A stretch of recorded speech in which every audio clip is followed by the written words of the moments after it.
Hola a todos y bienvenidos. Hoy vamos a viajar a un momento clave, un auténtico punto de inflexión en la historia. Hablamos de una época en la que un mundo entero, tal y como se conocía, desaparece, para dar paso a algo completamente nuevo. Nos adentramos en los inicios de la Edad Media. A ver, pensemos en esto por un momento. ¿Qué pasaría si todo lo que da forma a nuestro mundo, no sé, las leyes, las carreteras, la seguridad, de repente se viniera abajo? Pues bueno, de eso va exactamente lo que vamos a explorar hoy. Muy bien, pues vamos al lío. Todo, absolutamente todo, arranca con la caída de un auténtico coloso, el Imperio Romano. Pero ojo, un detalle importante, no hablamos de todo el imperio, sino de su parte occidental. Este es, por así decirlo, el pistoletazo de salida que nos mete de lleno en una era completamente distinta. Si buscamos una fecha, un momento exacto, todo el mundo apunta al año 476. ¿Qué pasó ese año? Pues que un jefe germano, un tal Odoacro, llega y depone al último emperador de Roma. Ahí es nada. Ahora, seamos claros, esto no fue cosa de un día, fue un proceso larguísimo, un desgaste de años, pero bueno, simbólicamente esa fecha es la que se usa para trazar la línea. Es el fin de un mundo y el principio de otro. La gran pregunta es, claro, ¿cómo es posible que un imperio tan gigantesco y poderoso se derrumbara? Pues no fue por una sola cosa. Fue, bueno, la tormenta perfecta. Por un lado, por dentro la cosa ya no funcionaba.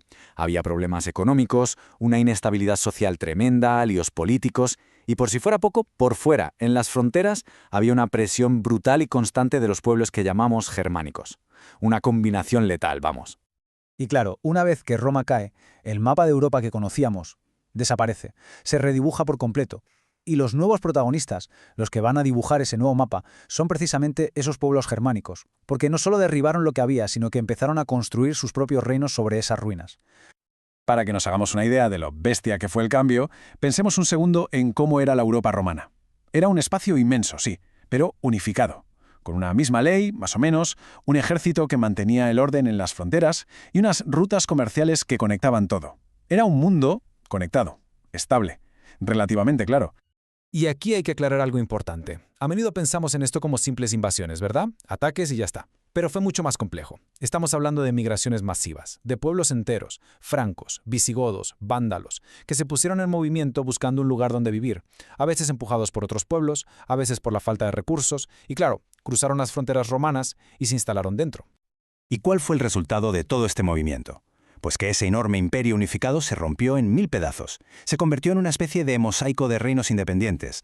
Por ejemplo, los francos se quedaron en la zona de la actual Francia, los ostrogodos en Italia y, lo que nos toca más de cerca aquí, los visigodos se asentaron en Hispania. De hecho, acabaron poniendo su capital en Toledo.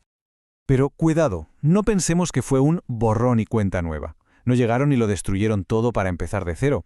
De hecho, los nuevos gobernantes germánicos sentían una especie de admiración por la cultura romana. Así que, en lugar de eliminarla, la absorbieron. Adoptaron muchas cosas, el cristianismo como religión, el latín como base para sus lenguas, incluso parte del derecho romano. Fue en realidad una fusión de dos mundos. Bueno, avanzamos unos cuantos siglos en el tiempo. Europa sigue siendo ese mosaico de reinos hasta que aparece en escena una figura increíble, un personaje que tuvo un sueño: volver a unir todas las piezas del puzzle romano. Y ese hombre fue Carlomagno, el rey de los francos. La ambición de Carlomagno se podría resumir en una sola idea: restaurar el esplendor de Roma. Y es que él no era solo un conquistador que quería más tierras, para nada. Su visión era mucho más grande. Soñaba con recrear un gran imperio unificado en Occidente, un imperio cristiano que fuera el heredero directo de la gloria, el poder y la cultura de la antigua Roma. Y este sueño tuvo su momento estelar, un día cargado de simbolismo, el día de Navidad del año 800. ¿Dónde? En Roma, por supuesto. Allí, el Papa León III le colocó la corona y lo nombró emperador. Este gesto fue brutal, porque unía en una sola persona el poder militar del rey más fuerte de Europa, Carlomagno, y la autoridad moral y espiritual de la Iglesia. Por un instante, de verdad pareció que el Imperio Romano de Occidente había regresado. Pero fue un sueño fugaz. Duró lo que duró la vida de Carlomagno. A su muerte, sus herederos, sus nietos, se repartieron el imperio. ¿Y qué pasó? Pues que de nuevo vuelta a la fragmentación. Eso sí, y esto es súper interesante, de esa división del Imperio Carolingio acabarán naciendo, con el tiempo, los gérmenes de lo que hoy conocemos como Francia y Alemania. O sea que hasta de ese fracaso salió algo fundamental para la historia de Europa. Vale, hemos hablado mucho de reyes, de imperios, de fronteras, pero ¿y la gente de a pie? ¿Cómo era su día a día en esta nueva época? Pues el cambio más radical, el que lo transformó todo, fue que la vida se mudó.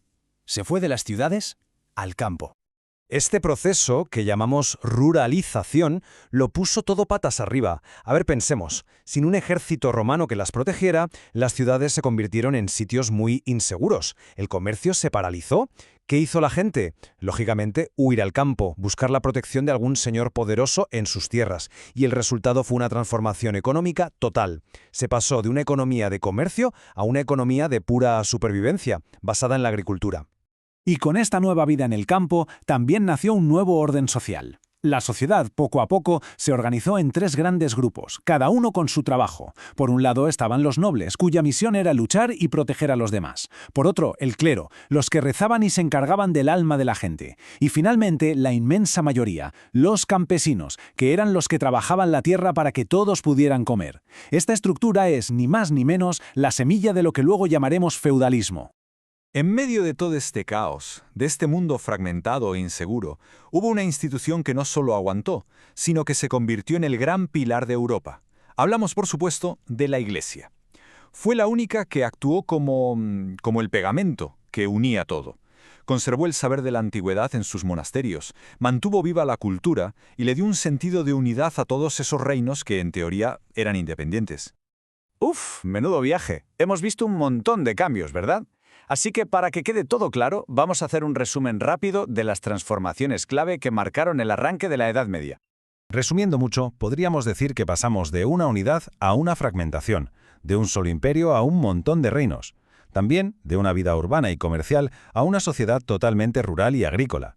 Y como hemos visto, en medio de todo ese cambio, la Iglesia se convirtió en el principal poder cultural y político.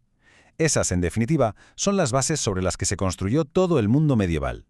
Y para terminar, me gustaría dejar una pregunta en el aire. De todos estos cambios tan enormes, la caída de un imperio, la llegada de nuevos pueblos, el traslado al campo, ¿cuál de ellos creemos que tuvo el mayor impacto en el día a día de una persona de la época? Es decir, ¿qué fue lo que más notó en su vida alguien que vivió justo en medio de esa transición? Es una buena reflexión, creo yo.